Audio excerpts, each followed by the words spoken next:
All right, mic check, mic check. Give me a good mic check. Mic check, mic check. Oh, shit. We're good to go. All right, you ready? Yep, whenever you're ready. All right.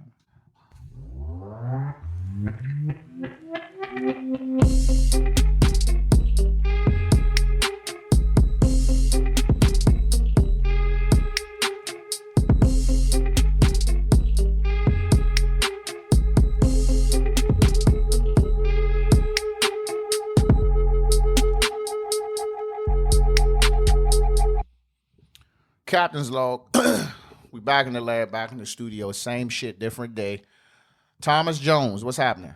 What's up, Leon? This is my first podcast, champ. This is crazy. What you live right now? Yes. You live? No, I'm not live. I'm just videotaping myself. Okay, I'm cool with that, man. This is cool. I'm not going live. Well, I'm glad I can get you over, man. You know what I'm saying? I know the wife had been recommending you for a while, and I was like, yeah, it's about time to have a conversation. What you been up to, man? How was the work week? Well, you on vacation. Vacation, exactly. I'm glad I'm on vacation. This is a crazy week. Everything is going crazy. I mean, we done started with crazy NBA playoffs, and now, Juneteenth is a holiday. Ooh, you done jump right into sports. I like that. Right. So before I do anything, I definitely want to say, happy Father's Day to you. Happy Father's Day to me. Happy Father's Day to the rest of the kings out there, because this will be dropping on Monday. Father's Day is Sunday. Just want to get that out there. I also want to say happy anniversary to me. Happy anniversary to Captain's Law Podcast. A year to this weekend was when this shit went from a thought to, actually doing it. So right. I'm actually very happy that I made it a year. You know what I'm saying? A lot of ups and downs, a lot of, discouraging moments, a lot of good guests, a lot of good conversations. You know what I'm saying? A lot of changes, but we still here. You know what I'm saying? I'm still here. I'm still strong. I'm ready to pump out another 50 or 100 episodes. All right, so let's get into the sports, man. First and foremost, I got my wish. You know what I'm saying? Scott Brooks is fired.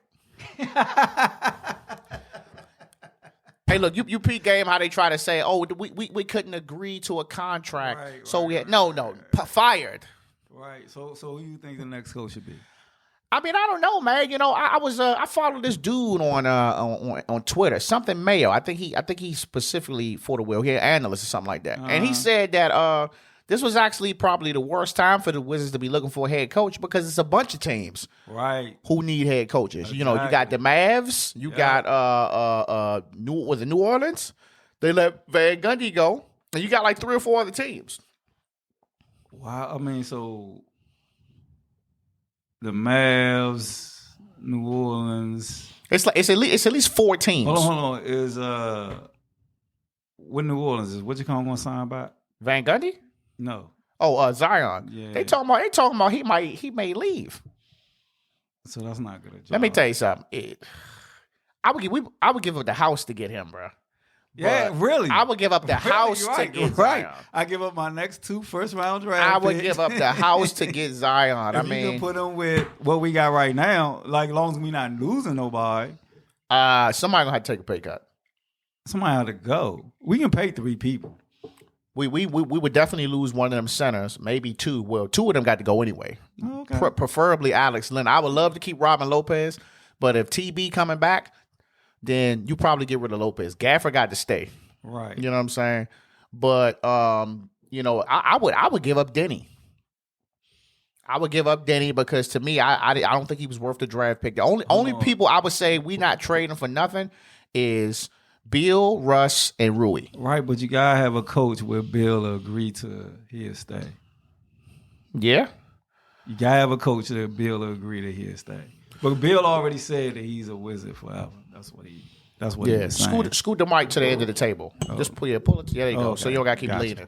Right. Well, they talking about Juwan Howard. You know what I'm saying? As a coach? They talking about him as a coach. I like that. I like it, but I like it. It's fresh. You know what I'm saying? It's jumping out there. I wouldn't mind a player who played not too long ago to coach. Shit, Steve Nash doing it. You know what I'm saying? Then they talking about Penny. Hold on, stop. Let's go back. Well, we already know that. We already know the situation. We know the situation on that. All right, but they talking about Penny. Penny already said nah. They talking about late Becky Hammond. She's I think if I'm not mistaken, she's an assistant for the Spurs. Becky Hammond. I don't know nothing on her. You know what I'm saying? But there's like 6 or 7 coaches out there. But it's like, well, who we gonna get? You know what I'm saying? Who's gonna be the one that's gonna change it up? Because we can't do the same thing. We can't be rotating 3 centers. We can't just be not running plays. We can't be playing lazy defense. You know what I'm saying? You saw how vulnerable your team look against Philly. Exactly. I mean, you know what I'm saying? If you walked through them like it was nothing. Embiid was scoring at will. So I think they definitely need to take their time. Like, you know, if we got away, I want Sam Cassell. That's who I want. I wouldn't mind Sam Cassell at all. He was on the team. He was on the coaching staff Sam years Cassell ago. Been through the rigors. Exactly. Right. He was there with I think it was Eddie Jordan. No. Flip. No. What's the white guy name? Flip Saunders? No. What's his name? Whitman? Yeah, Whitman. He was there with Randy Whitman. Yeah, Randy Whitman. Yeah. So he been there. He was there. And I mean, he even seen we was looking crazy. So I think if anybody had a pretty good team. Well, that's when he was there with Wall and them. It was Gilbert, right? No, but Wall and them first got there. Sam Cassell was there when Wall and them first got there. Okay. Yeah. So I just want, you know what I'm saying? I don't want a coach who be bouncing team to team. So I don't want a Van Gundy. Nah. He keep ending up getting coaching jobs. Like, I don't want him. You know what I'm saying? You know, Jeff Van Gundy can always rotate back to the media. He will. But it becomes laughable. Like I wanted us to get a coach, you know what I'm saying, where it's like, oh shit. Or we got like Mark Jackson or somebody, you know what I mean? Or we got Sam Cassell, or we got Juwan, or we got Penny. Like, oh shit. You know I wouldn't mind Juwan Howard because he was here when the Wizards actually had a team. Yeah. Like when we had Chris Webber and we had Wallace and we had Rashid. Was it Mitch Richmond and all them? No, Mitch Richmond wasn't here. And we had Rashid. We had Michael Vane, Pack, Robert Pack. That was a great team. And that was like, to me, that was the last year of the Bullets. And then we switched over to the Wizards, and then it's shit went crazy after that. It never been the same. Yeah. So I definitely want them to take their time on that. You know what I'm saying? Bradley Beal made the 3rd team All NBA. Congratulations. You know, a lot of Bammers was salty because Devin Booker didn't make it. Devin Booker didn't make 13? He didn't make none of them. What? He didn't make none. Really? So I personally think he should have made 3rd team over either Butler from Miami. Jimmy Butler. He should have got it either over him. Jimmy Butler kind of runs his team. Well, you gotta think that Booker. He is a dog. Booker's a dog, but you know the team goes through Paul. Chris Paul is the man on that team. Well, Chris Paul, I think he made second. I think he made second All NBA. I'm just so glad that he's finally getting his cuts. Chris Paul, like, we gonna get into that though. Yeah, but then you had him, and then you had Kyrie. So I felt like he could have gotten easily over either one of them. Right. Because I'm like, come on, bro. Like, Kyrie ain't played the whole season, bro. But you picking straws with all those guys. Exactly. Yeah, you are. But to me, he's better than both of them. He's putting his skills on display now because he's in the playoffs and he's performing. You know what I'm saying? But who's really looking at Phoenix during the years? That's the problem. You know what I'm saying? And that's where it gets back to this popularity thing. Right. You know what I'm saying? It's like people ain't really know Phoenix was sweet. I knew Phoenix was sweet when they went in the bubble and they went undefeated and they still didn't make the playoffs. And I'm like, damn, bro, how you win all the games and you still go home? Monty Williams, and you gotta remember that Monty Williams and Chris Paul was together in New Orleans. Remember that. Yeah. Remember that little team. And it's the same thing in the NBA. It's the same thing in the NFL. Good head coach, good quarterback. Same thing in the NBA. Good head coach, good point guard. You got them running your team. And that's one thing the Wizards we miss. We miss like a really good point guard. I mean, Roy Westbrook is good, but he's a 2. Yeah. Bill is good, but he's a 2. Mm-hmm. I don't know who it is, man. He's out there somewhere. Right. You know what I'm saying? And I hate to say it, it's going to be a veteran. But I'm cool with that. As long as you come in and you can withstand the minutes and you moving people around, I'm cool with that. You know what I'm saying? But I don't want to go out here and get no washed 3, 4, 5. Like I want a dog. You know what I'm saying? Like Westbrook is a dog, Bill is a dog. I need a dog at the helm. I need a dog floor general. And we don't have that. Wall was vicious, you know what I'm saying? But Wall was, driving in the lane, sacrificing his body, taking that real low percentage shot. You know what I'm saying? Westbrook shooting backboard shots, you know what I'm saying? Snatching rebounds from his own player to stat pat. And Bill was just doing whatever he could do to keep the team afloat. But we're still missing that. And we're still missing the big man. We're still missing the dominant big man. Well, the game flows now. If you got we got enough big people that can shoot threes. We wasn't playing them right though. Right, that's what I'm saying. We don't have to go to a standard big man game because we got enough big men that can shoot threes. What we need to do is open the floor. You need a dominant point guard. Yeah, like you got Gaffer coming off the bench, and you got Alex Len playing. I'm like, why is Alex Len even playing, bro? I would start Brook Lopez over him. At least Brook Lopez, he gonna give you that vintage hook shot. You know what I'm saying? Yeah. And he's going to keep doing what he got to do. He give you a little block here and there. Gaffer going to come in. He'll give you hard body buckets. Alex Len is soft. And just because he getting them little oops from Russ. I would rather go small with the two power forwards that can shoot threes. I mean, that's true as well. It's so much we could have done besides what we would have done. You know what I'm saying? Right. I was expecting a lot more from Rui. And I mean, I just feel like his game, to me, his game is still really spotty. And it's almost like he's still trying to find himself. You know what I'm saying? So I'm like, bro, like you are a really high draft pick, dog.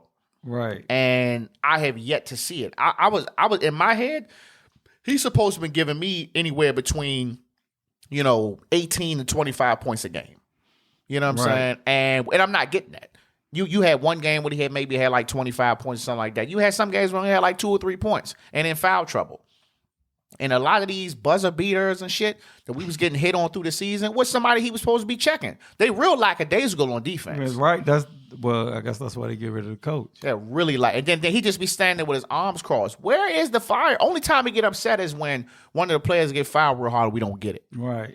You know what I mean? But all right, enough with the Wizards. So let's get to the Suns. It's funny you mentioned the Chris Paul thing, man, because he is out indefinitely with this COVID shit. Allegedly. Hold on. So Chris Paul got COVID? Allegedly. Okay.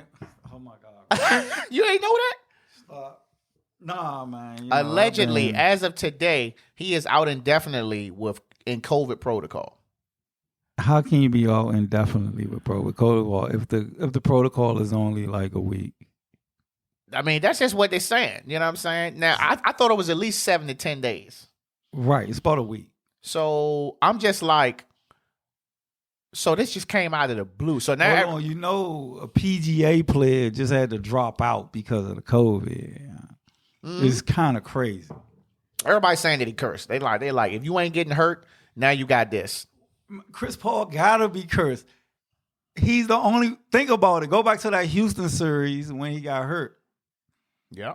And they had Golden State on the ropes. With KD. And it would have been smooth sailing if he wouldn't have got hurt.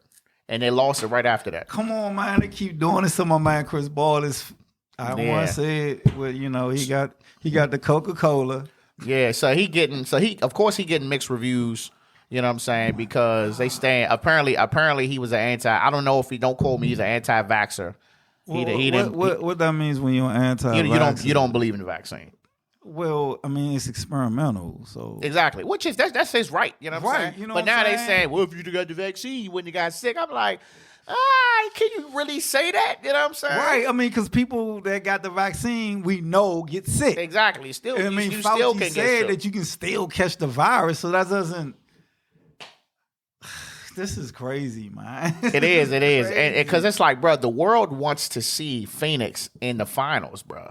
At least in the Western Finals. Well, how is he out indefinitely if you still got teams playing and he still has time? All they got to do is take another test. They just put that shit out just to put something out. I would give it, if anything, he'll probably miss at least 2 or 3 games. 3 games max. Why would he miss 3 games? I mean, that's a week. Actually, it's not a week. Right. That's what I'm saying. They still... I mean, the Clippers... It's a week. It's a week. The Clippers just won last night. But you gotta think, once they, less teams, they stretch the games out. That's what I'm saying. The Clippers just won last night. And win one more, and that's it. The Jazz going home. Right. They up 3-2. Right. So, I mean, if the Jazz win the next game, then we got to go another 2 days. But Kawhi out, though.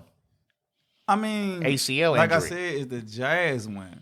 I mean, to be honest, at this point, they would really want to play the Clippers without Kawhi than to play the Jazz, because the Jazz, even though they kind of was getting mopped up a little bit last night in a home game, they still have all their people. Right, that's what I'm saying. The Jazz, P stepped up. Playoff P stepped up. This is step up summer. Yeah. I mean, KD stepped up.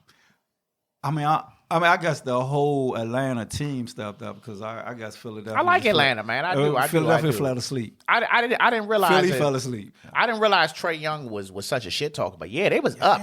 They was up big time. And let them come back, bro. That got to be the worst loss in playoff history, bro. Nate McMillan, I'm telling you, man, he's a great coach. And they need to sign him as the head coach. Nate McMillan is the thing, man. I'm telling you. And he said that what he noticed was that that he noticed Atlanta was playing like this speed, and they were like somewhere like in 24th or something. Mm-hmm. And he got them to play faster as a smaller team. You know what I'm saying? And now they're like the 4th fastest team in the playoffs. And if you notice, that's the Suns thing, because they play at a higher speed. They run. Yeah. And if you play at a higher speed, you get these big dogs, because, it worked against Denver, because Denver thing is to throw it down to Jokic. You know what I'm saying? Just like Philly. Philly gets caught in this problem. They slow the game up, but then when Atlanta started running and, you know what I'm saying, getting them, they put Embiid in his mix because he's a big player. He plays with the game slowed down, where, Capella runs up and down the court. You know what I'm saying? All Atlanta big men run up and down the court, where Philly is just a bigger team, and they can't keep up with that speed. So speed kills, like in the NBA now, especially with the game is open and there's no hand checking. This is a totally different and game. everybody's shooting threes now, and they calling a lot. They calling a lot more fouls. These refs are really fucking these games up, man. Yeah, I watched what's his name? I forgot. I think it was dude got a tech last night on some bullshit. I'm like, come on, man, like.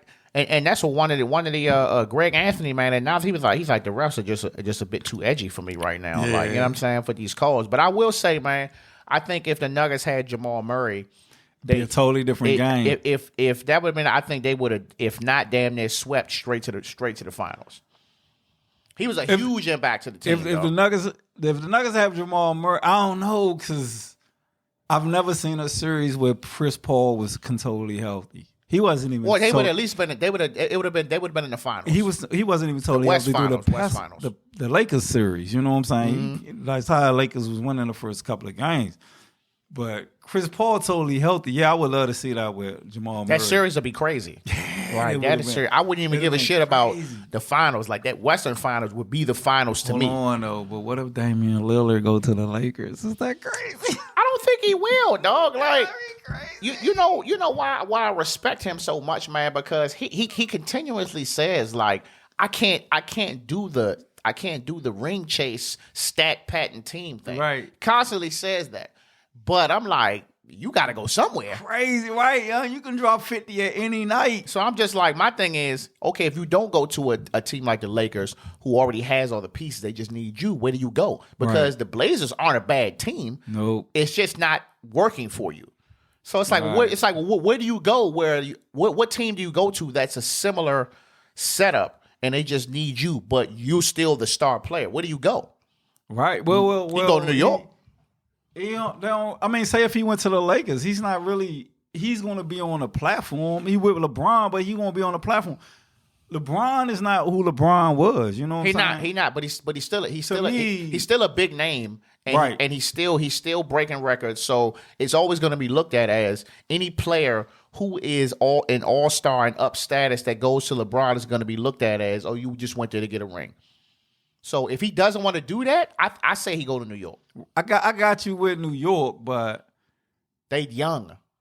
yeah, but New York is they dominate their ball by the power forward. You know what I'm saying? But you gotta think about what they was doing with vintage Rose, right, coming off their bench, right. and then you put Lillard in there, and then you still let Rose come in. What? I mean, you but serious? do New York got the Do they have the money? right? I mean, The only person they paid was Randall. I don't think they paid nobody.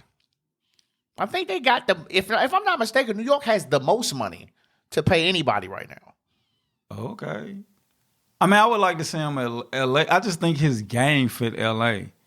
because it's open style. I think so too, but I mean, you also have to think like then LeBron don't have to be LeBron. they're going to be They're going to get rid of a lot of players. Like what's his name? Schroeder's gone. Trez is gone. Yeah. Probably Gasol is gone. Gasol. You don't really need Gasol. Andre Drummond is gone. Well, yeah, they don't like Andre Drummond. So my thing is it worth it to mess around and leave a situation? You go to a team where, you know what I'm saying, you gonna mess around and they're gonna be looking at you the same way they're looking at Schroeder, right? And you not performing, right? Because you feel like you gotta do too much shit. Because let's just face it, LeBron can't play 30 plus minutes he can't do that. They was keeping him at around 28, 29 minutes. And when he had to play that one game where he was over 30 minutes, you could just tell he was tired. I'm like, bro, listen, I salute you. You've been in the league 18, 19 years. You're not going to average 30 minutes of basketball play at this level of your career. Can I just say a testament to what, they be talking about when LeBron and Jordan, you know what I'm saying? Like, you just said something like, even this year, LeBron didn't play the whole season. Like Jordan was playing, these guys was playing whole season doing hand check when the game was way more physical. And that's why when people be talking, like, listen. First and foremost, if anybody want to solidify this Jordan and LeBron thing, Jordan ain't never walk out the damn arena. No 5 minutes and 40 seconds left. Never. No. And the crazy thing about it is, and I said this a couple of episodes ago, it's not the first time LeBron did this. Right. I don't know if you remember when he was in Miami and they lost. Yeah. He left. This is the last game. He left before the game was over. He didn't dap nobody up. I think they gave him a fine for the shit or something like that. And he did it again after that when he was with damn Cleveland. He left. You know what I'm saying? I think it was a regular season game. And then you left like 5 minutes, bro. That's a lot of time left for you to just leave. You ain't fake like you was hurt. You just packed your shit and left. And I'm like, bro, you got that much power, bro? I mean, basically, if he was in the playoffs, he would have lost because like Atlanta came back in the last 5 minutes. Think about that. Exactly. I mean, you think about that. You can't. I mean, that right there. It's like, listen, man. I understand. You building a legacy, but you're a sore loser, bro. It's like you gotta be able to. Even when you lose it, you still got to be able to maintain that professionalism. And if you think that, playing the last game and you lose and you giving a nigga a hug and a signed jersey is gonna wipe that shit away, hell fucking no. They will never let that go. I will never let that go, dog. And that's why, when Skip be talking about, when Shannon be talking about LeBron the GOAT, I'll be like, Jordan and them played every game, and then it was way more physical. Like people don't realize how much hand checking changed the game. You know what I'm saying? Like you can't hand check. I would love to see like Gary Payton and them playing in this league. Yeah, when you can't touch people. Right, as soon as you touch them, it's a foul. Right, you know what I'm saying? Like you go back and look at some of them games, like they was getting mauled. You know what I'm saying? Yeah, it is different now, and it's like I get it. You want to do that to kind of protect the players or have everyone's career longer. But basketball, man, it's like. Bro, the only other sport where I see more flopping is soccer.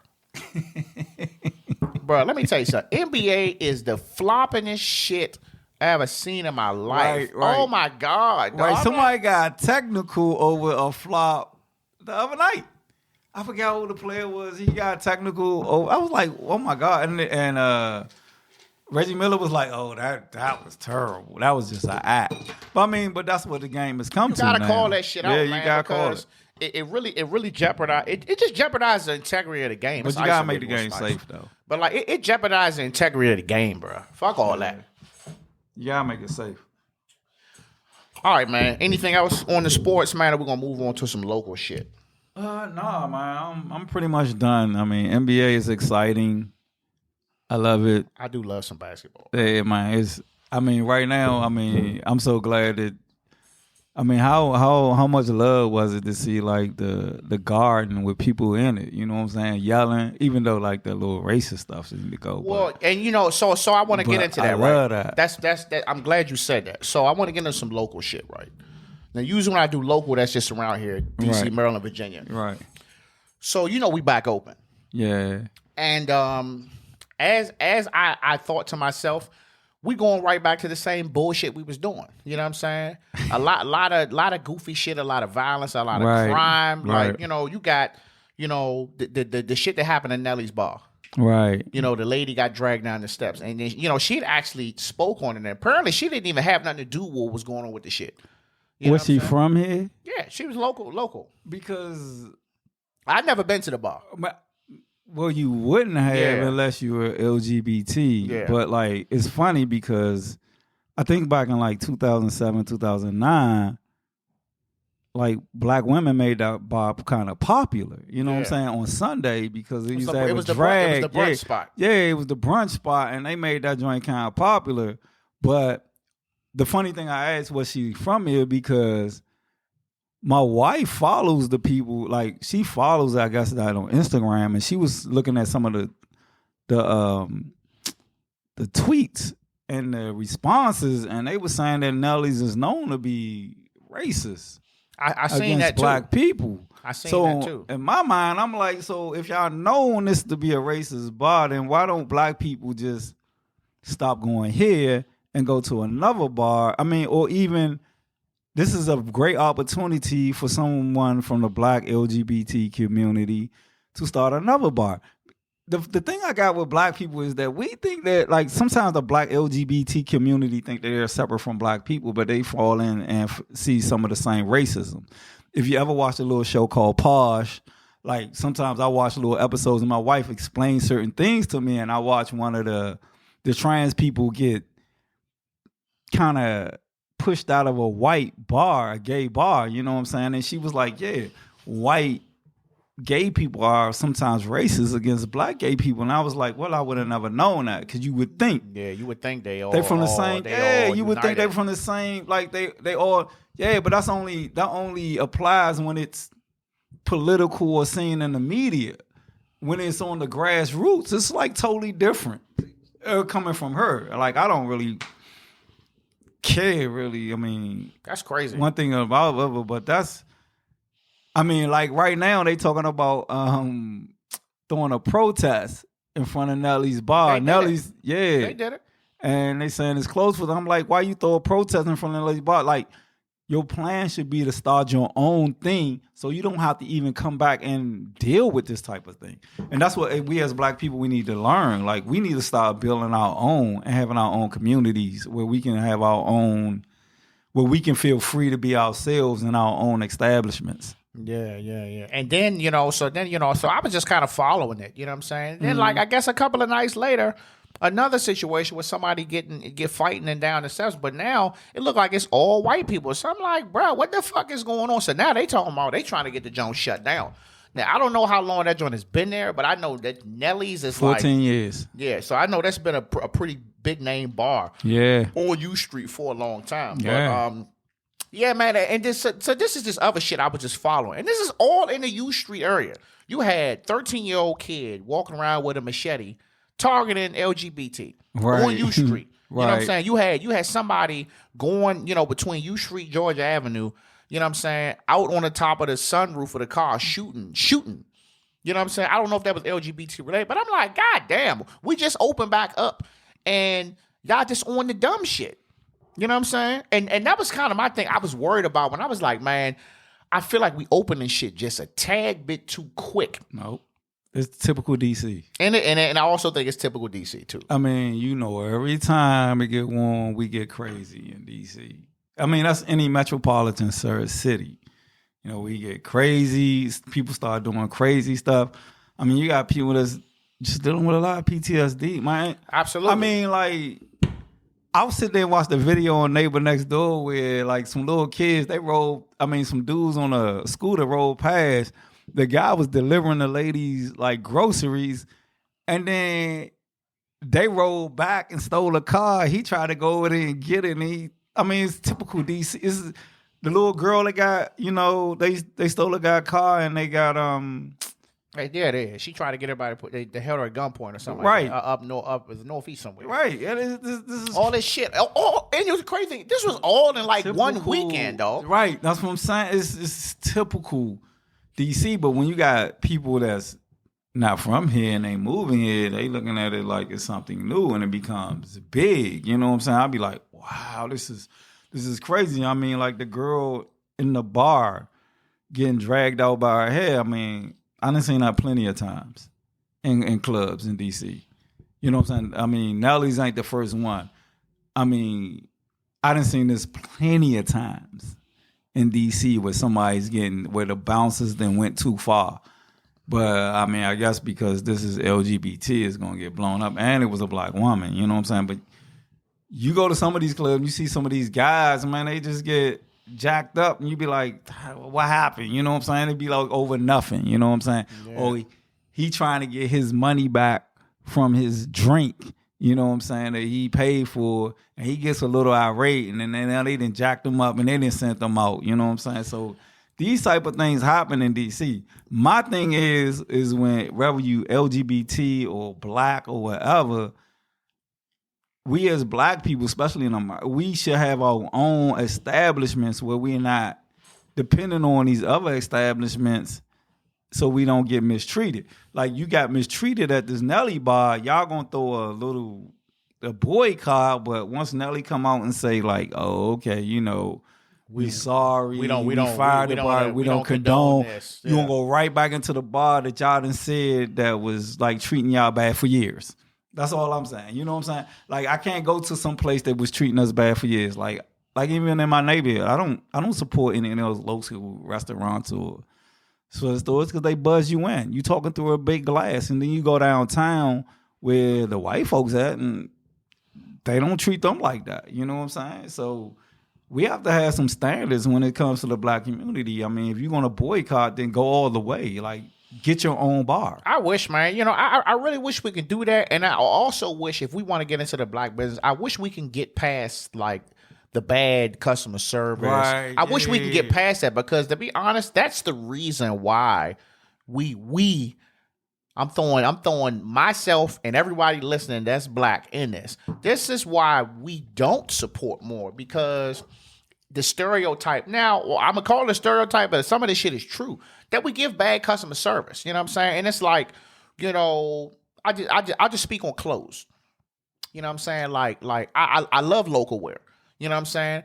I'm more of a minimalist. Just a small logo on the chest or something. Gotcha. I don't want no Sabiato down type shit. But my thing is, you know what I'm saying? If I'm buying clothes from you, dog, you know what I'm saying? It's just a couple of things that I expect. First of all, I expect good customer service. You know what I'm saying? Which that's going to be the first thing I'm checking for. I'm not even spending no money if I'm not getting greeted at the door. And, you know what I'm saying? Hours of operation. I need you to be open like other stores. You know what I'm saying? And I need you to have shit in there. Like, don't make 3 shirts and then have me standing out in line. Bro, I'm about to be 36 years old. I'm not standing in nobody's line for nothing. You know what I'm saying? So I'm just like, I would love to support it. Even food. You know what I'm saying? I want to buy your food. But don't charge me for, I'll give you an example, and I won't use establishment. So when we was living in we was in District Heights and we moved to Suitland, it was a little smoothie spot over there. And I was like, damn, I want a little smoothie. You know what I'm saying? No smoothies over here. Gotcha. So I go up in the joint, and I think I got like a 32-ounce joint. That shit was like $15. So I'm like, all right.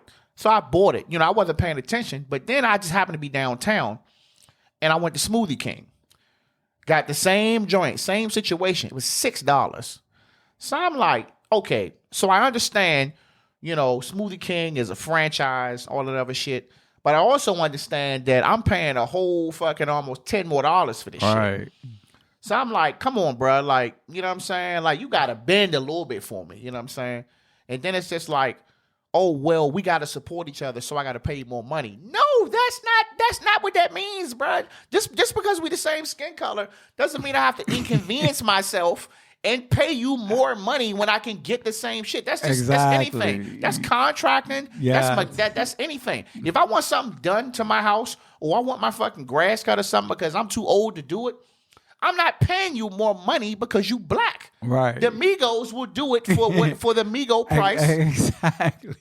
They'll come through and do all that shit, and they'll give me the same quality service. I shouldn't have to pay you X amount more dollars. That's what I don't like. Because it's like, I'm supporting you. I don't owe you. It's the difference between me paying you because this is the rate, and then I'm paying you more because it's almost like I owe you because we black people, we got to support each other. I don't agree with that. So when people be saying, oh, support, I'll be like, bruh, support good business. Because until the black business as a whole can tighten up, I'm supporting good business. Okay, I want to piggyback on that because I understand what you're saying, but black businesses are under like certain kinds of attack. Yeah. So, I black know one thing. I didn't say it was fair. Right. It's not fair at all. Right. But that's just my opinion. You know what I'm saying? It's not a bad opinion. It's not even a bad assumption because like black businesses do need to step up when it comes to customer service. Like you can go to a lot, like me and my wife, we use a black contract, and I swear to God, he fucked about black, y'all. You know what I'm saying? And we just used the Spanish one, and he was done in 3 days. Mind you, it took this black contractor the whole summer. Well, we used them. And you try to use your people, and it's the same thing like you said with businesses, and you try to use your people, but they're under some of the, it's a difference for them. You know what I'm saying? Because like, they might get a business loan, and this might be at 5% where Smoothie King can get a business loan, and that shit is at 1%. So now they gotta pay back their business loan. It's one of my wife's friends who she went to school with has a popular smoothie shop in DC, and she runs into this problem is keep employees because how much she has to pay them. You know what I'm saying? But I understand her underside because of what, for a black person to have a business in this world, it's very tough. I mean, you can go on University Boulevard and you can see several Spanish businesses. You know what I'm saying? You can go in Spanish districts and you'll see several. They're having their own stores. Go in a predominantly black neighborhood, and the only businesses you're going to see is a barbershop and a beauty salon.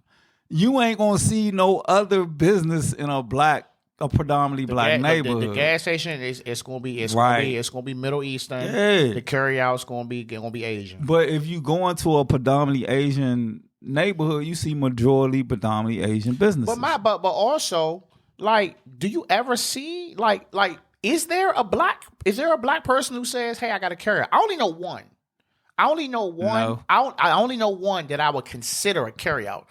And that's the Legacy joint out in Fort Washington. Right. That's probably the only one that I would say to me is a carry-out vibe. But their fucking service is terrible too. That's what I'm saying. We walk the fuck out. You understand? That's what I'm saying. Like, it's so. But and then you got these one black business. It's black businesses. It's one. It's one in I want to say in Forestville somewhere, where it always stay crowded. It's a line. You know what I'm saying? Food spot? I don't know. I'm not sure. It's food? Or just people outside? Yeah, no, it's a food spot. Yeah, just like Crab Balls. I know he had a line. I know Crab Balls a line, and they opening up a restaurant. They're opening up. Crab Boyle is opening up a restaurant on 8th Street. I know the Forestville joint because I know somebody. It's called Unsomething Chef or something. I know people be pulling up to that joint and say the food was good. Yes. Right, and it's a line, so you expect that's the only black, you know what I'm saying? So you're gonna expect to stand in line like Milk and Honey. Milk and Honey is great, you know what I'm saying? But I mean, they only gonna have a certain amount of spots, you know what I'm saying? I mean, around the corner. It's just certain black business like it's an oyster bar called on Florida Avenue that me and my wife went to. They're great, but you know what I'm saying? But like, because black businesses they don't get the same financial. It's always gonna be more of an uphill battle, dog. Especially when I'm gonna say this, especially when you're black and you are from the United States.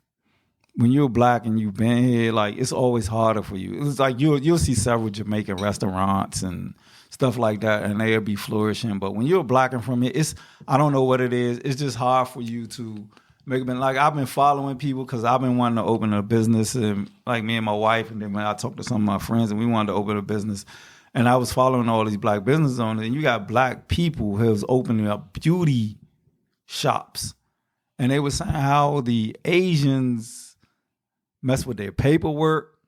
They don't sell them the right hair and all this stuff. You know what I'm saying? And it's so much you gotta go through. And even under Obama, like he got Wells Fargo to do business with the Spanish people, but he never got Wells Fargo to do business with the black people. And unless you have business, we can have all the capital, but unless you are able to like get into these business situations with these other like developers, you're not gonna be able to build anything. You know what I'm saying? Even like in my neighborhood now, they're about to build a downtown Ward 7, and if you go look at the names, it's like Goldman Sachs and all these other people. You be looking for the black people, and this is why they got rid of Marion Barry, because he was giving the contracts to the black people. Same with Mayor Gray. He was giving the contracts to the black people. You know what I'm saying? He was being fair with the contracts. And now you got people, businesses from out California, they building in DC, and it's just, you know what I'm saying? So unless we as black people get on code and say, all right, sometimes, all right, we might have to pay a little bit more, or sometimes this service might have to be a little bit better. But like, that's why I was asking you about, you know, when we was talking about the whiskey, and I was like, you never said whiskey right, because that's a black guy. I never heard of it, but I'm going to look for it, though. Cherrywood whiskey. It's a good thing. That's pretty good, and it's a good thing. It's a good thing. I'm just telling you, like, unless we, like, really start and support, because if we don't support black businesses, nobody support black businesses. Right. And that's what I was saying, the whole thing with Nellies. Like, the whole thing with Nellies is that these people, like, they went and they built Nellies to what it is. So, like, you got to think, like, because we as black people, we make shit hot. I mean, I'm sorry. Like, in America, like, they can keep me, like, this critical race theory is some BS, because black people make things hot in America. You know what I'm saying? Like, rap. I mean, that was like, think about it. In the late 80s, they didn't even want that in their Grammys.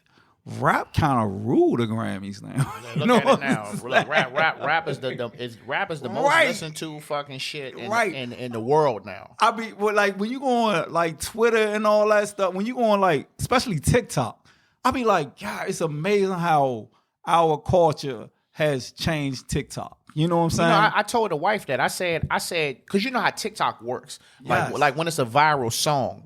You know what I'm saying? When it's a viral song, like everybody will use a song. Right. So like it'll be like some goddamn gospel, and it'll be a bunch of white people somehow, some way making that shit work in their TikTok. You know what I'm saying? Right. But they'll do that shit. But so this is my thing. This is my question, right? So and it's like I've never really got a good answer. So we talking black business, right? So you look in the black neighborhoods, you look in the hoods or whatever you want to call it, and it's all carryouts, and it's all. All right, so my bad. We had to take a little whiz break real quick.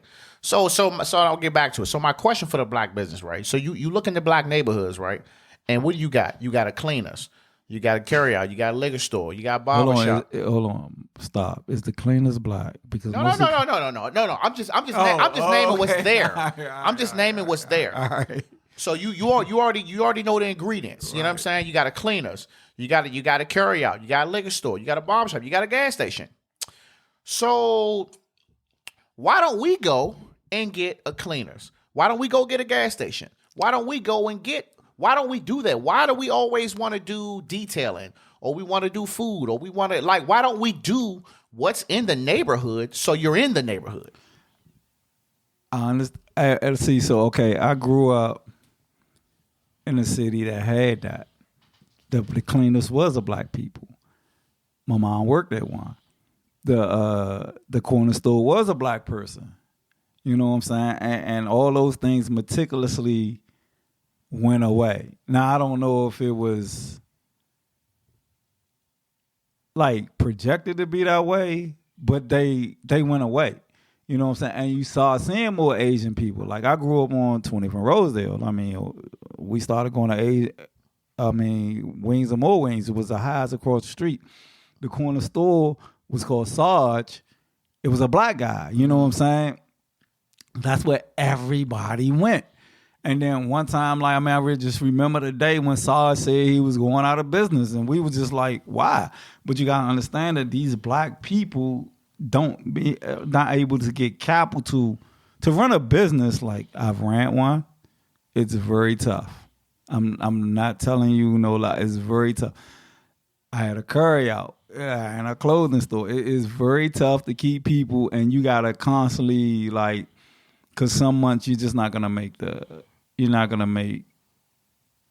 what you think you're gonna make to be able to pay your people in your people that's in your store and the people and your rent.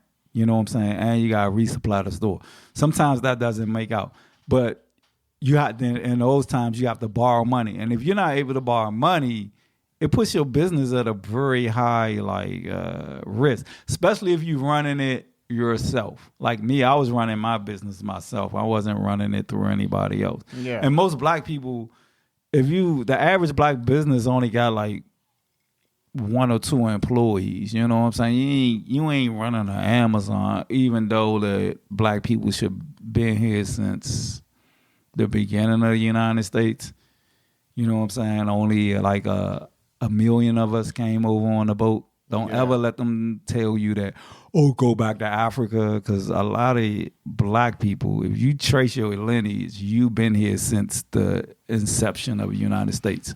You know what I'm saying? Like, you've been here, you basically the natives, just like they say the Native Americans. So you know what I'm saying? Like, it's a book called They Came Before Columbus. You read that joint. Shit. Look, don't get too deep on me yet. Don't get too deep on me yet. I see what you're saying. What I'm saying is, like, this is just as much your land as theirs.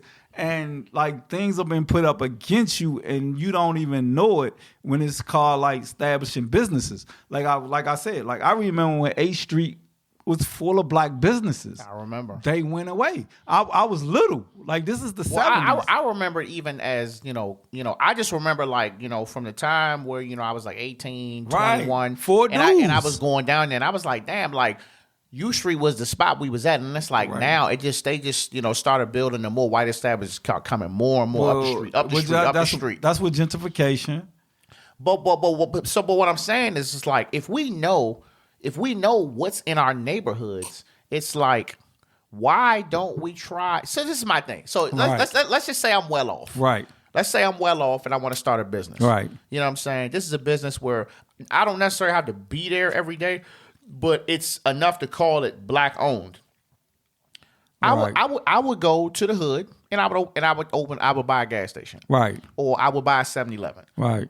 You know what I'm saying? Or I would buy a liquor store. Right. The liquor store would probably be the last thing I would want to do. But if I had to do that, I would do that because liquor store pumps. Because the liquor store does pump, even though you got to see them unks coming in there. So I'm just like, why don't we do that? Like, why? If we want to do the black, but we don't go. We don't go to the neighborhoods where it's at and buy the shit. Black people do that, but what you're not understanding is that black people don't get the opportunities that these other nations get. You gotta understand, Asian people not only get to deal with American banks, they get to deal with the Bank of Asia. So they can get a loan from the Bank of Asia if the American banks don't give them a loan to open up a business. You know what I'm saying? Where black people, we gotta deal with American banks. And sometimes, come on, like, a black person with the same credit rating getting a house in the same area as a white person is gonna pay a higher percentage on their mortgage than that white person with the same exact credit rating. Even if you look at your car insurance, you're paying a higher percentage of a person. I'm just going to say this. You would say Bowie and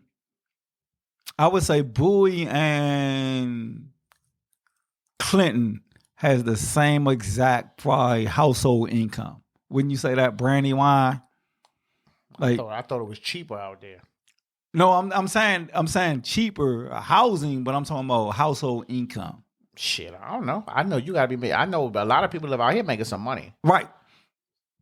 Do y'all got a Whole Foods? We don't. Right.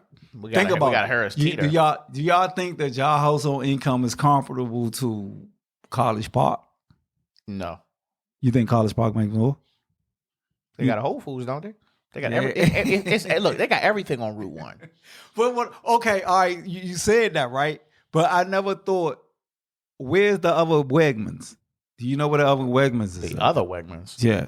It's one, the closest Wegmans, actually the closest one is in Crofton, which is predominantly white area. Right. Crofton / Gambros. But, okay, do you think Crofton makes more money than Bowie?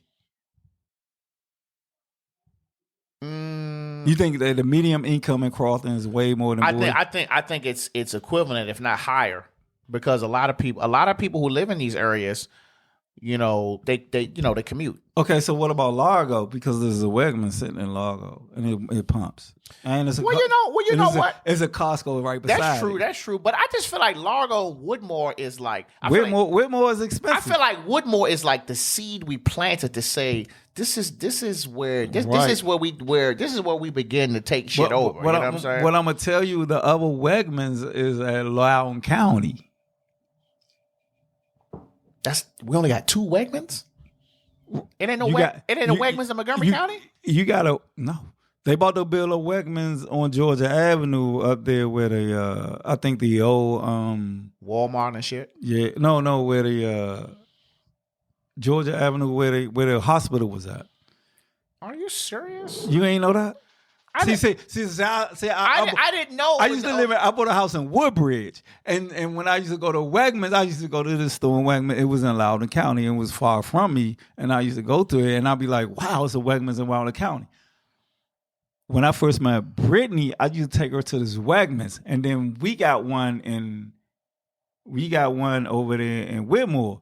Do you know what it took to get those people to get that Wegmans in Whitmore? That was an argument. I'm pretty sure they had to do a lot. No, that was an argument because they were saying that they make Whitmore and Bowie was saying that they make so much money that why we don't have the same shops as like Tyson Corner.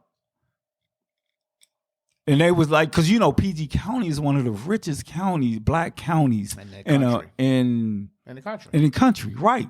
So it's more black people that's millionaires and that has a lot of money in this area than anywhere else in this country. And they was wondering why that we don't have the same economies that the people in Virginia got, and we have the same amount of household income. And Virginia, some shit too. Just like we got our little shit areas in Maryland, Virginia just as bad. It's just as bad. It got some areas as bad. Virginia. I mean, but of course, Loudoun County. That's a whole county full of fucking. Virginia play less like Texas than y'all. It's just. I know they're getting over, but so the one thing I would say is as far as the food. So, right. Granted, we don't have a Whole Foods and shit.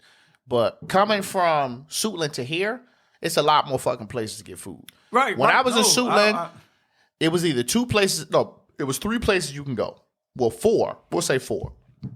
You can go to Giant, right, or Aldi's, Silver Hill Road. I'm not an Aldi's guy. Sorry, I got you. I'm not an Aldi's guy. I can't do it. You know what I'm saying? You can take your ass to Walmart in Clinton, right.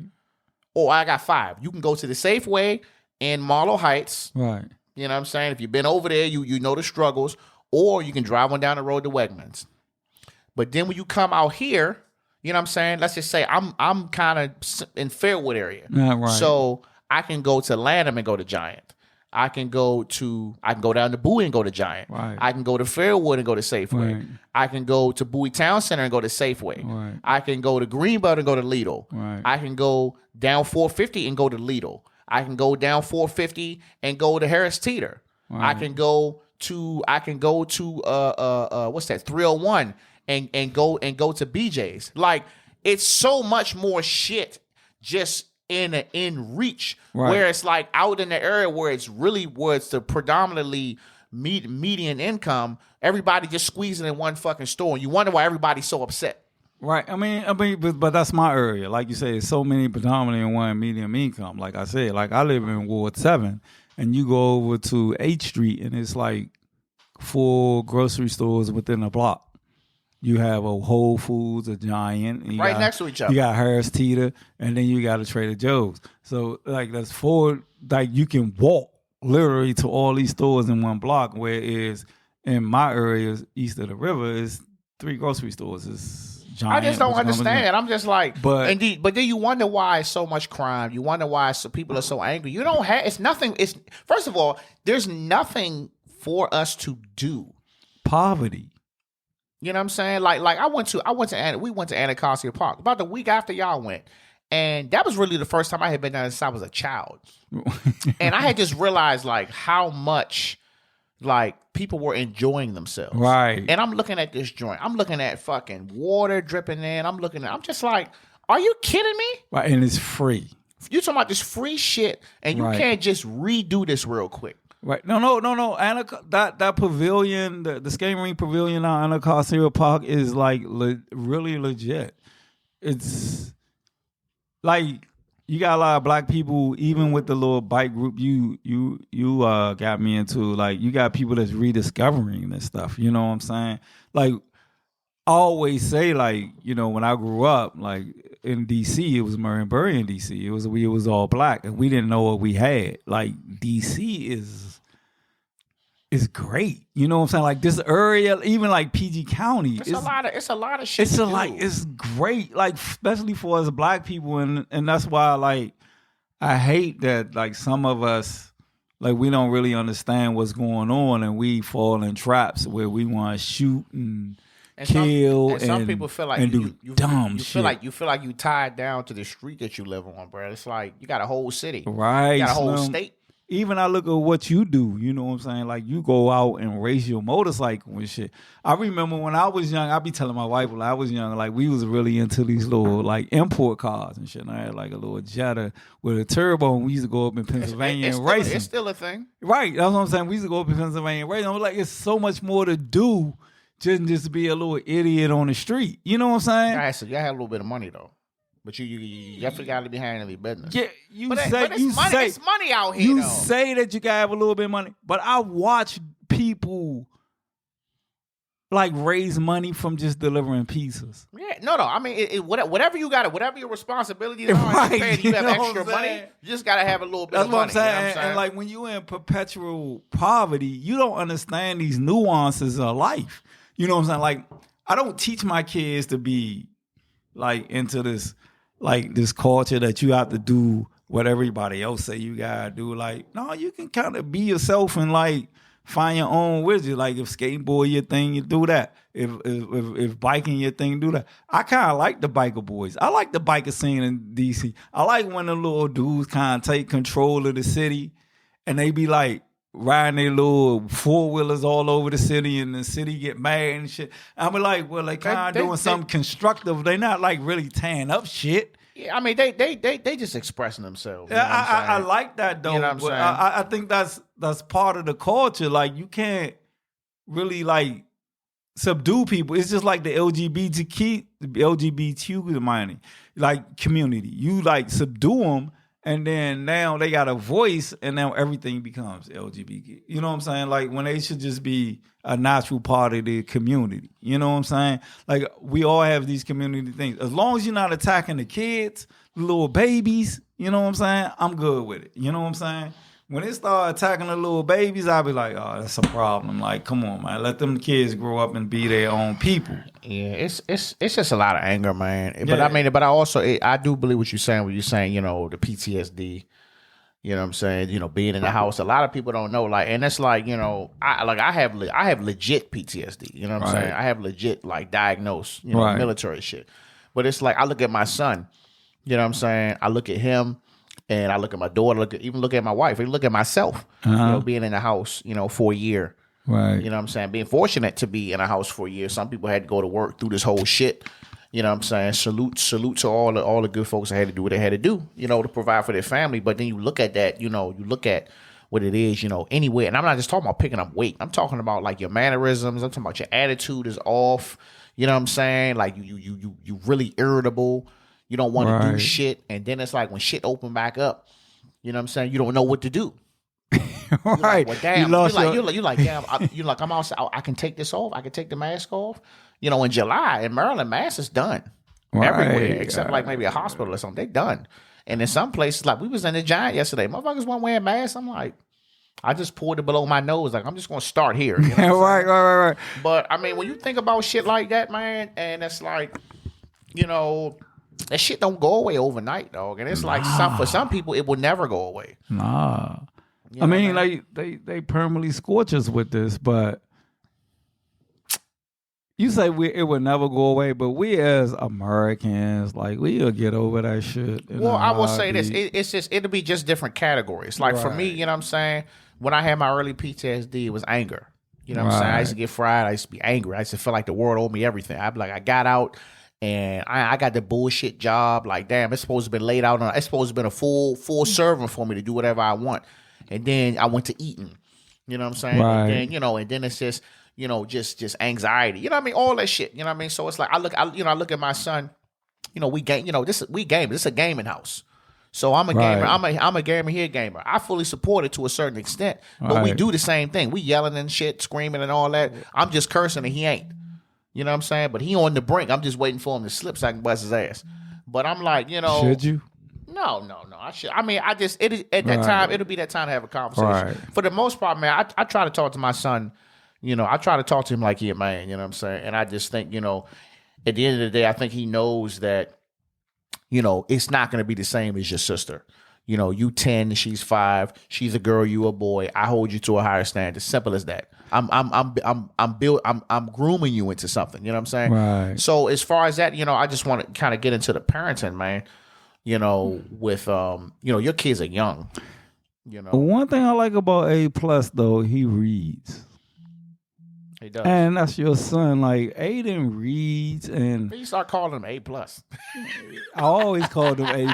That's my man, so that's my man. I like that. I like that. That's my man, because ever since she first had him, come on, your wife is my favorite cousin. Yeah, like man. we've been.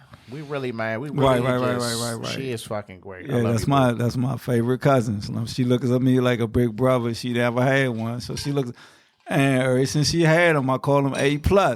And one thing I always tell her that is make sure that he can articulate himself. Yeah. It's something that I want to teach my son, Onyx, the same thing, is make sure that he can articulate himself. And I love the fact that he reads. As a young black man, you need to learn how to read and you need to learn how to articulate yourself. Everything, all this little thing, we be like, she be like, oh, he's not aggressive, street crap. Like, the hell with that. You know what I'm saying? That? We have these talks. Man, listen. We had these talks. I wasn't either though. I wasn't either. But it's crazy now. Is I'll be in DC, South Side. I'll be wherever, completely comfortable, feeling safe. Because you can articulate yourself with no worry that right. You know what I'm saying? She'll be like, do we have to go this way? Can we turn this way? I'm like, man, we out here, boo. Right, we out here. You and me. I will let that happen to you. You know what I'm saying? Right. As a black man in this world, you got to be able to articulate. I don't give a hell what you say about, far as you got street cred and all that. You need to be able to articulate yourself. You need to be able to talk to the police. You need to be able to tell people how you feel. And it never has to come off as an aggression. And that's one thing I was telling her, one thing I love about A+, that he can articulate himself. And I hope that I can teach my kids, even Onyx, to articulate themselves, you know what I'm saying, even in those type of moments. Because that's the most important things, because that's why kids we're black in America, you know what I'm saying? And America is not built for us. It's built for white people, and we need to really understand that the infrastructure of America is built for white people. I mean, you have basically Thomas Jefferson being a pedophile. He was basically having sex with a 14-year-old girl. So, when y'all understand these dichotomies, you got to understand the place that you're in. We can't argue about it. We can fight about it, you know what I'm saying? And say that we want reparations and all that. But we also have to teach our kids in the place that you're born in. You know what I'm saying? You're going to have to fight for equality. Equality is not just given to you. You know what I'm saying? And that's one thing, like, she be telling me about, certain things about Aiden. Like, Aiden ain't like this and Aiden ain't like that. No, he ain't. I'll be like, yeah. I used to worry about those same things about my son when, like, Syed. I used to worry about the same thing. Oh, he ain't going to be able to be, like, grinding and he can't catch the bus and all this junk. And I stopped worrying about that stuff. That was like the most important thing is like he needs to be very articulate. And I love black men that can, like, even when I read posts and these, like, we think that people have common sense and there's very little of that. You know what I'm saying? It's very little common sense in the world now. And when you start looking, like, really breaking down what people are really saying, like, you'll look at a post and the post will be like, it was a double shooting in Southeast. And then some retard will be on the post and they'll be like, well, that's because they defunding police. And in my mind, I'll be like, well, the police is funded or defunded. That person still got shot. You know what I'm saying? So I've never been in an area. My area is heavily policed. We even got like police cameras and somebody still gets shot in that area. So whether the police has a higher budget or a lower budget, that person still lost their life. So we need to understand what's really causing these people to actually pull the trigger. And then secondly, where did they get the guns? And that's the biggest question. And that's where you learn where your child be able to read between the lines and be able to articulate these things. You know what I'm saying? I can definitely attest to, you know, like the bad behaviors, right? And, you know, shit like that. And that comes from not having nothing to do. That's something I always say. Like, that's something I always say. That's now, 100%. Now, granted, you know what I'm saying?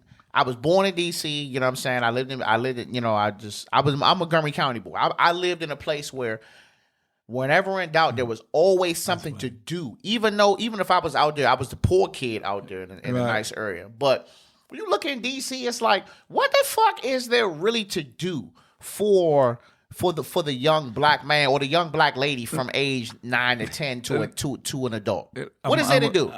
There are things to do. Like in the summer, there's like summer programs. What about the whole fucking year? My wife, hold on. My wife find kids like during a year. There, see, this is the problem because if you look in DC and you look in white neighborhoods and you look at their schools, they got like after school programs. They got like drama and all that shit. In black schools, they really don't have that. You know what I'm saying? It's like you either play basketball or you. So you think we're not promoting other shit enough? What I think is like, yes, I think that, you know what, this is a podcast that I really need my wife in on. But I think that I think I'm gonna do a joint with just me and her, just see how that go. Yeah.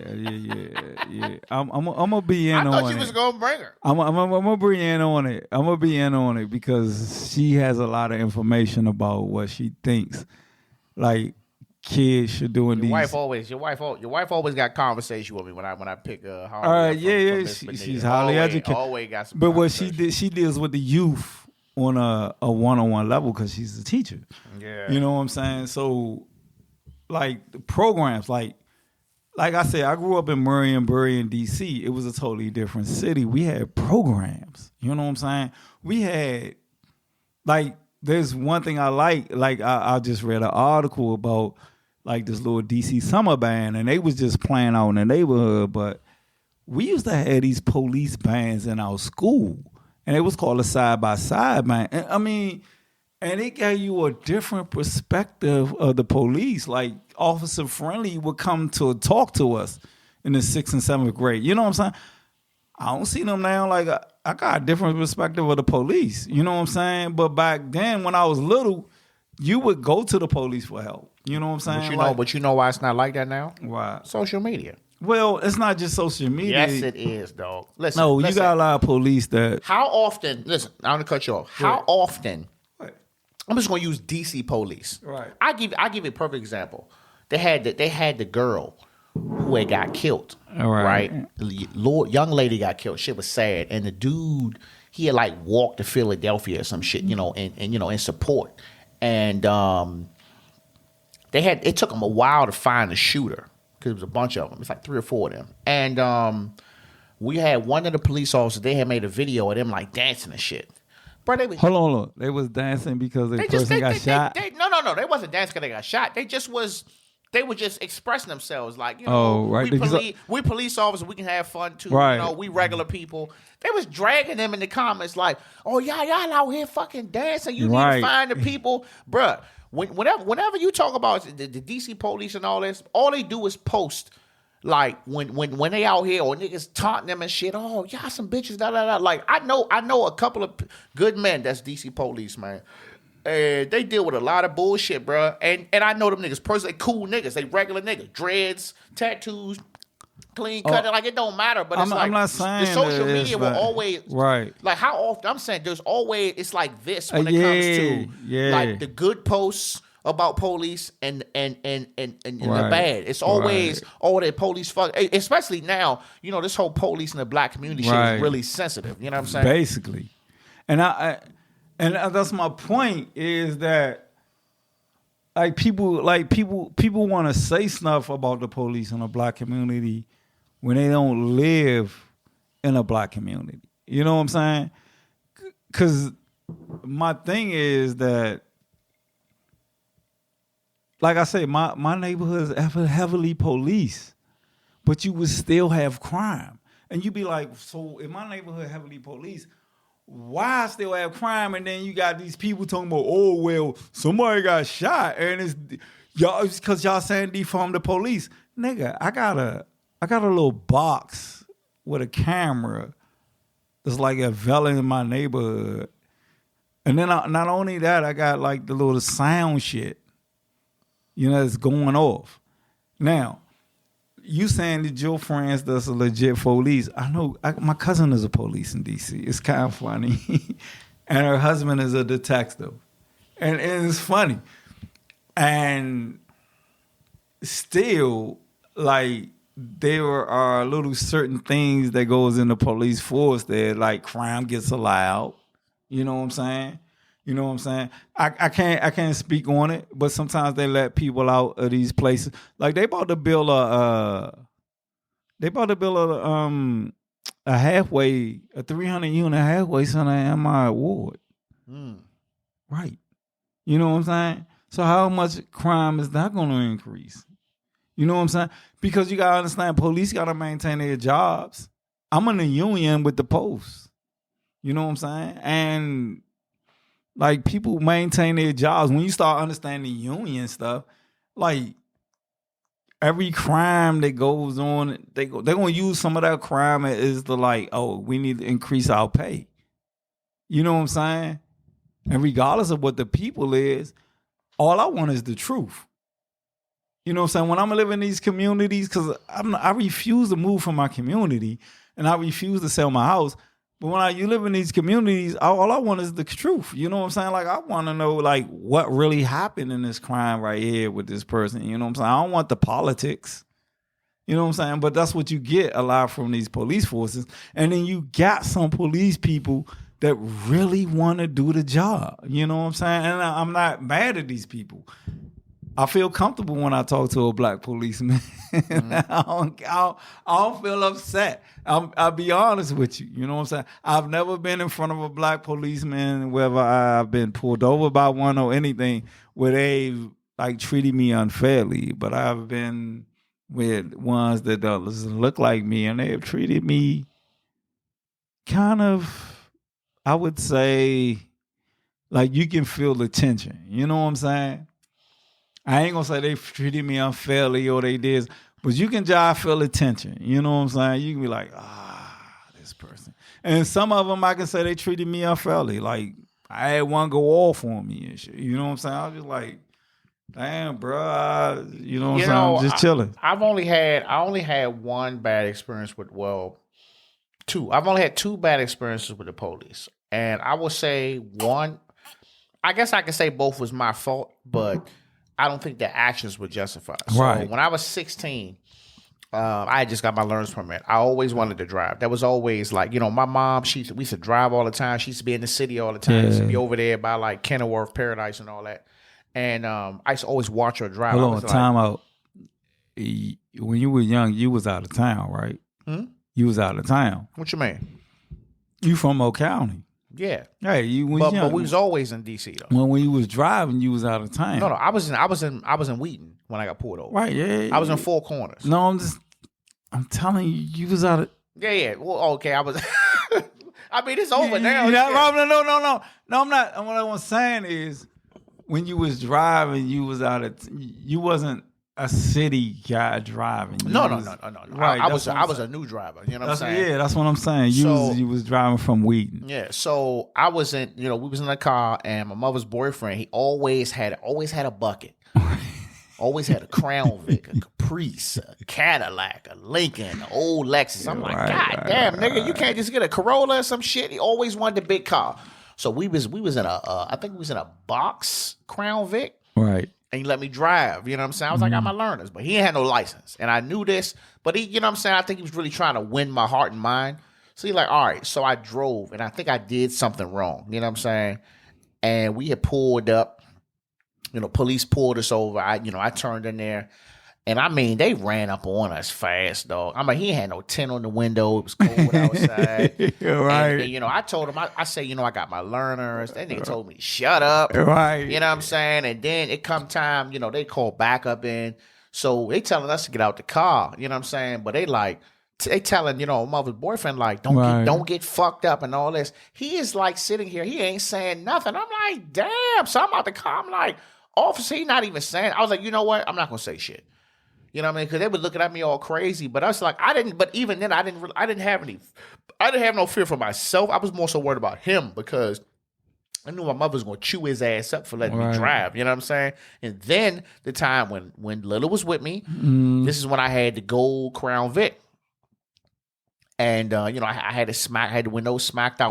How old were you at this point? Shit, I was 22 or 23. Oh, okay. Me, Lila, and my man was in the back seat. You know what I'm saying? We was leaving the liquor store in Laurel, the Howard County side. Right. And the liquor store is like in the center. Mm-hmm. So you got to turn out. And, my car did kind of fit this description for whatever the fuck was going on. You know what I'm saying? But that was, I bought the car when I came out from Iraq. When you're in the service, in my years in the service, you know what I'm saying, your representation of where you from was everything. Can I ask you a question?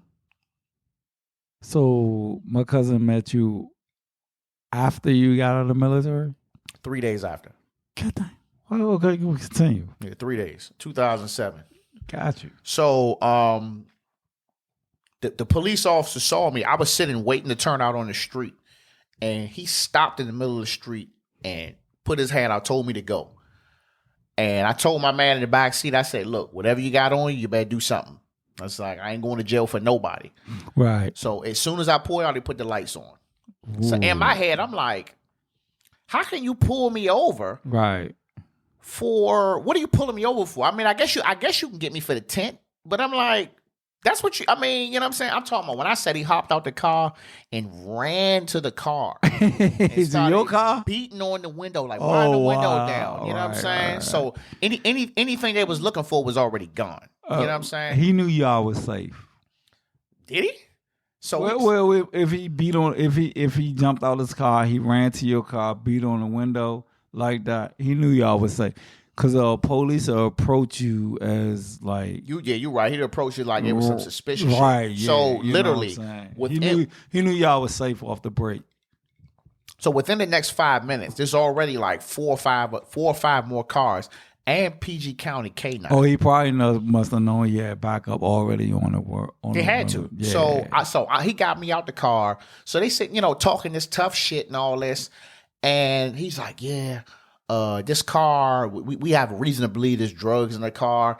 And I said, so I'm like, sir, I'll piss in the cup for you right now. I said, I don't do drugs. I said, I drink. I was like, I just bought a fifth of Hennessy and some Alizé. I'm great. I'm going back to the crib. So he's like, what about your buddy? I was like, I don't do drugs. You know what I'm saying? But you the driver, right? I was like, I'm the driver. You know what I mean? And it doesn't matter what he do. At this point, like they going through little purse, pulling the shit out. So he's like, so we're gonna search the car. So I said, you can search the car. Had the dog go through, scratching my seats up. He come out, he's like, the dog smells drugs. Where are the drugs? I said, I don't do drugs, sir. So next thing you know, we chilling.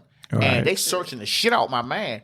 And I'm talking to the PG County police officer. I was like, how y'all get here so fast? And he said, shit, we got a call that there was drugs in the car. I was like, damn. I mean, this is all in like 15 minutes. Right. So you got this one gung-ho officer, like he's trying to get a reaction out of me. And I'm like, listen. I was like, so I just want to let you know something. I was like, bro, like I'm a primary. I just got out like 3-4 months ago. I was like, you don't scare me. You know what I'm saying? I was like, all this tough shit you doing, bro. I was like, first and foremost, in my own little setting, and you're not a police officer, I will break you the fuck down. I was like, but I'm chilling though. You know what I'm saying? I was like, so you can do whatever you want to do. I was like, but I assure you, you're not going to find nothing on me. Right. You know what I'm saying? I was like, so I don't give a fuck what Fifi smells, but I'm not about to tell you it's drugs in the car. Right. So after that, so they had to let us go. So I was like, we don't get no ticket? We don't get no tickets? I was like, officer, badge number. I didn't know already then jotted a couple of badge numbers down. Went to the police station, nothing ever happened. I mean, like when you prime military, you kind of. I'm just like you used to that. You used to that type of. I be telling people, I was like, bro, you really don't know like what you turn into when you go to boot camp at 17. Right. You 17 years old, you get broke totally the fuck different. Off. So you come out and you look at a try hard. That's what we call like, bro, you a try hard out here, like. It's different. It's different if you pulled me over. Okay, if you want to give me a ticket for my tent, that's fine. If I had drugs on me and you caught me for that, that's fine. But when you don't have nothing and you still trying to like press it, I'm like, bro, I can't even take you serious. But I was still respectful though. Right, especially if you had a combat MOS. You're trained for that. You're trained for that trauma. You deal with the bullshit. You trained for that. Yeah, and if you want to, talk about, the inequalities and all that, you deal with that same shit in the service. Yeah. No. I think it's worse, to be honest. Yeah and no. It's worse. I'm gonna say it's worse. It depends on who your company commander is. If you got a company commander that promotes that type of stuff, yeah, it's gonna worse for you as a black person. You got my company commander was like Colonel Anderson. He was a black guy. He didn't promote that type of like bullshit, and if you heard of it, it was reported. You know what I'm saying? So a lot of black guys got promoted under like Colonel Anderson. You know what I'm saying? But we did have those things where like the white guy could promote it and the black guy can promote it. And you had those things where like a lot of black guys was fucking up. You know what I'm saying? So I'm like, I'm not gonna even be. They like a lot of motherfuckers that came up hot with cocaine in Hawaii. it was like commonplace. You know what I'm saying? Because Hawaii is common for coke. You know what I'm saying? So it was just like common in the military that a lot of black guys were gonna get caught up in that shit. But it wasn't in there. And like the situation you just pronounced and went through, like with the cops, that's not uncommon with a person that been through the moment. You know what I'm saying? I just thought, it really bothered me for a long time, man, because I always had this perception that it was just like, you go in the military, man, and you would think that you go to war. You know what I'm saying? It's like, man, niggas, you know what I mean? These niggas sort of respect. These niggas supposed to be sucking my dick out here. You know what I'm saying? But then it's like, you come out and you just realize you just a regular nigga. You know especially when they don't. You just a regular person. Like, well, I can't remember. I'm trying to remember this movie that kind of put that in perspective. It's a gruesome movie. I'm trying to think. Stay on the mic. Huh? I'm trying to think of his name. Mm-hmm. God damn, it was a gruesome movie. But yeah, like when you dealt with like I've been to Israel and shit when it was hot. How was that? Doing the MFO, it was crazy because that was doing when the war really kicked off with Iraq. That's back in '90. You know what I'm saying? We had to like like they were sending in suicide bombers. And like it's funny because Israeli people don't look at it like that. They was just partying on weekends. Like we was in Tel Aviv and they was just partying. Like we would meet girls and they just be like, "Oh yeah," and you just walk in the club and this is like they were partying and they had their weapons with them. Because everybody at a certain age in Israel goes into the military. It's not a choice. You got to go. Yeah, you signed up. Right. And like they were sending Scud missiles in when we was over that joint. This was like 90. And they were sending, it's called MFO. It's like a mission to keep Israel and Egypt from fighting each other. But we spent most of our time in Israel because they was fighting. And like we don't get that concept over here, you know what I'm saying? Over here we kind of pretty much safe. It's not like how it is over there. They wouldn't dare. I always in the back of my mind worry like, you know, if a country ever would say, you know, we going to their fucking store, we gonna fuck shit up. It's like, are we really ready for that shit? But I don't want to get too much into it because we coming to the end of the show, man. And I definitely want to talk some Father's Day stuff, man. Oh yeah, you know, fathers don't get enough. We don't get enough credit, and it's all the memes and shit is popping. All we get for Father's Day is we get to go out and we get to grill and all this. I'll be honest with the Father's Day shit, man, because so when I had. So when I had Aiden, you know, I was in an absent father household. You know what I'm saying? So I really stop because me too. I really like, you know, wanted to make sure that it was my business. Like it was not up for discussion. It wasn't an option. I was always going to handle business. You know what I'm saying? For my child, my son, and any other future kids. You know what I'm saying? And then after that, it was just like once I realized like. I don't have to be like super father. I just know what the fuck I am. It's like, you know what I mean? And it's like, if you know me, you know that's just what I handle. But I mean, some people really be like, man, the fathers don't get enough credit. And I don't want to hear the mothers who the single moms who think they the father. I'll be like, y'all really be tripping off that shit. Yeah, because single moms cannot be fathers. They just extending their, to me, they just extending their mommyism. Because a single mom is still looking for a dad, and a dad is not looking for a dad. You understand? A dad is already a dad, and he's looking for a mom. Oh, my bad. And he's looking for a mom. So, first of all, I don't think fathers like me and you, like we hold down our household. We are honorable to our wives and stuff like that. Business is getting taken care of. I don't think that we get enough credit. You know what I'm saying? Like, single dudes get cred. You know what I'm saying? You got like Kevin Samuels and all these Bammers on YouTube. Well, what kind of credit? What kind of credit you looking for? I'm not saying that we need cred, but we don't have swag like. To me, as a dad, like you gotta have a certain amount of swag. Like you're a fucking dad, you know. You got like 2 kids, you raising them, and then especially when you raising them right, you know what I'm saying? Like I got 3 little youngins, and especially when you raising them right, like sometimes we get overlooked in the process. You know what I'm saying? Like look around in the commercials. Look what you see. You don't see single dads getting praise. You know what I'm saying? But when you should see single dads getting praised, especially when like we faithful to our wives and we are also providing for our children. You know what I'm saying? And you constantly hear, like, look on TikTok. You will constantly hear about, black men, kids don't have their fathers, and I'll be like, bullshit. I'll be like, bro, that little generational curse shit is broke. Man, like I'm like, bullshit. That shit broke, dog. I was like, listen. First of all, I don't fuck with no nigga who don't take care of business. And I'm a pretty popular person. You know what I'm saying? I don't fuck with nobody who don't take care of their kids, dog. Right. So I was like, that shit, that's old shit, man. That's back in the day. I mean.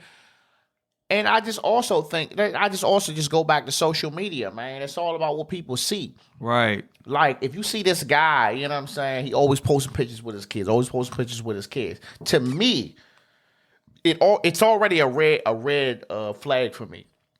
If I see somebody you constantly have to post pictures of your son and daughter, you're already letting me know shit's not cool with you and the mother, and that's fine.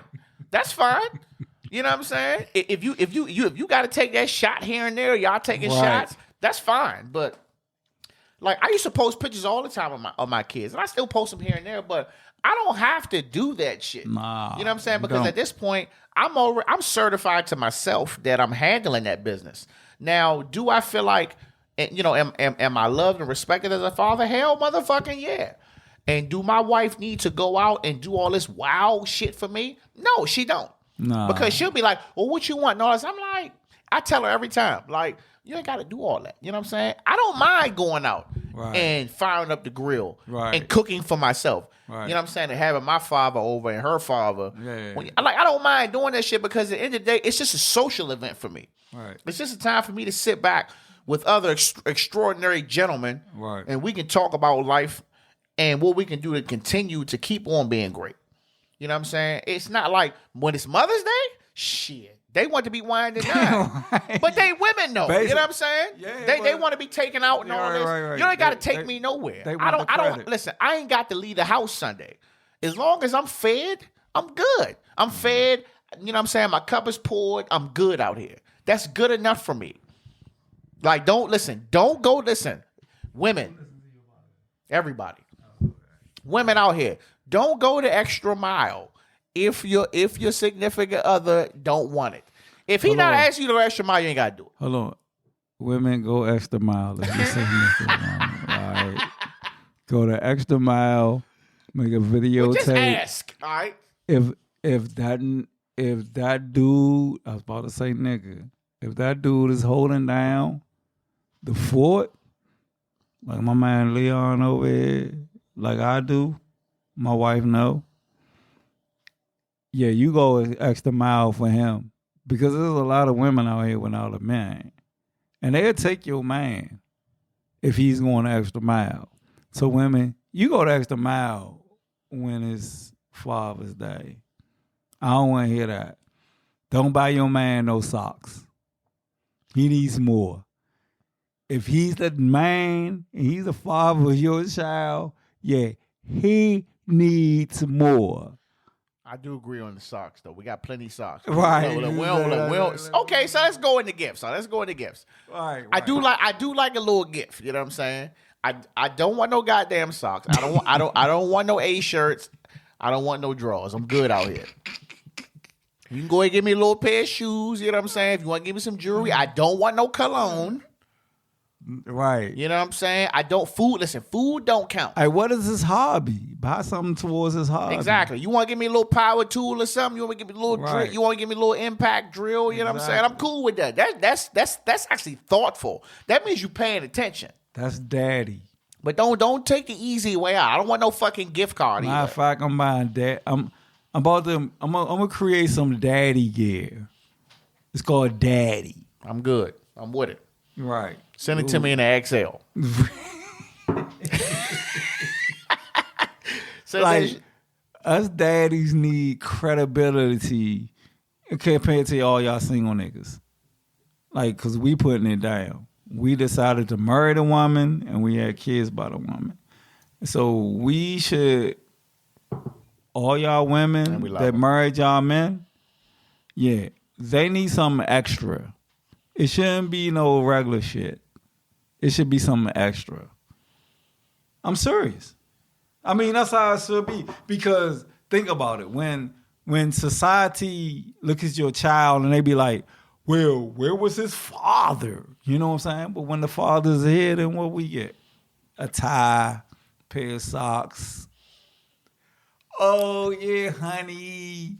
We got the garage cleaned out for you. No. Well, listen, I can honestly say I've never got no cheap dad gift, man. So I mean, I can honestly say that I got to give credit. I've never got no. I'm usually asked a couple of days or weeks in advance. What do you want? I just be saying nothing because I just really want you to just figure it out. I want you to just surprise me with some shit. Man, I haven't got any cheap dad gifts. You know what I'm saying? I haven't.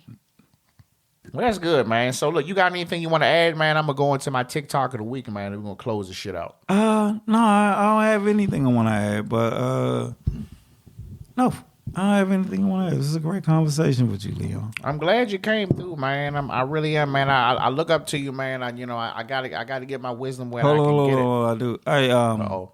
I do have one thing for y'all. If y'all don't know, if y'all not into or creative to, please get into cryptocurrency. That's another conversation. That's another hour. That's another hour and a half. We will be bringing that back. Please get into cryptocurrency. We're gonna bring it in. I had a conversation a little bit, a couple episodes with the stock market. I said I wanted to redo that, and I'll probably bring you back for that. Yeah. All right, so let's get this TikTok. Stand by. All right, y'all. So this TikTok this is from I am Kenji1. He pretty much reacts to memes and he laughs. He got this crazy ass laugh. Take a listen. Spot of dirt and hear a bunch of loud crackles. My favorite fragrance is gas. Body drug delay. Teacher, next person that laughs can leave. Fred looks at me. With a cicada, pass your neck too close. Soldier Boy discovering America before Christopher Columbus. All right, y'all. We out, man. Captain out.